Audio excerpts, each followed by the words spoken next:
things out.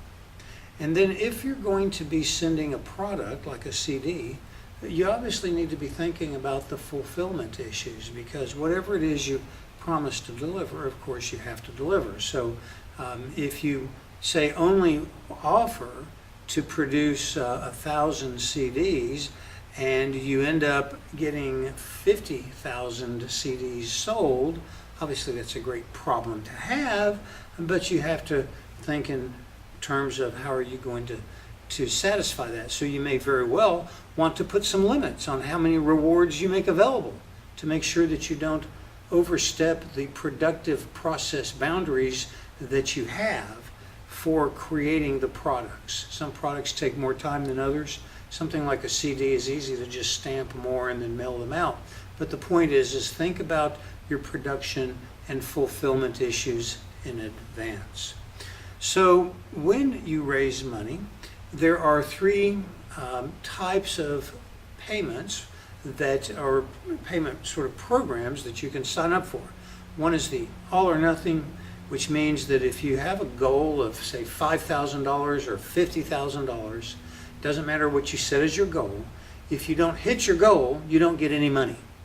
That's the all or nothing program. So if in the example of the band, let's say you needed $20,000. Well, if you only raised $19,999 and your goal was $20,000, you wouldn't get to keep any of the $19,999.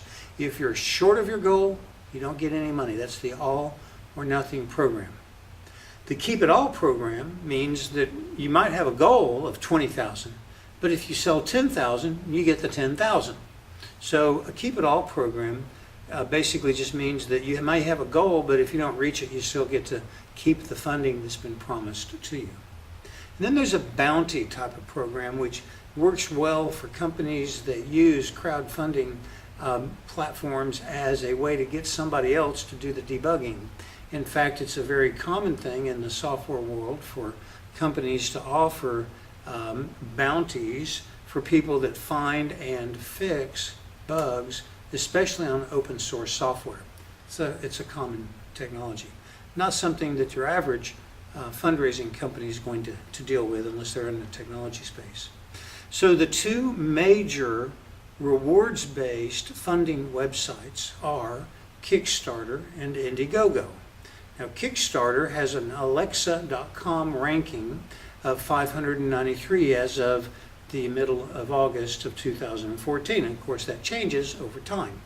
Alexa.com is a site owned by Amazon.com, and Alexa.com measures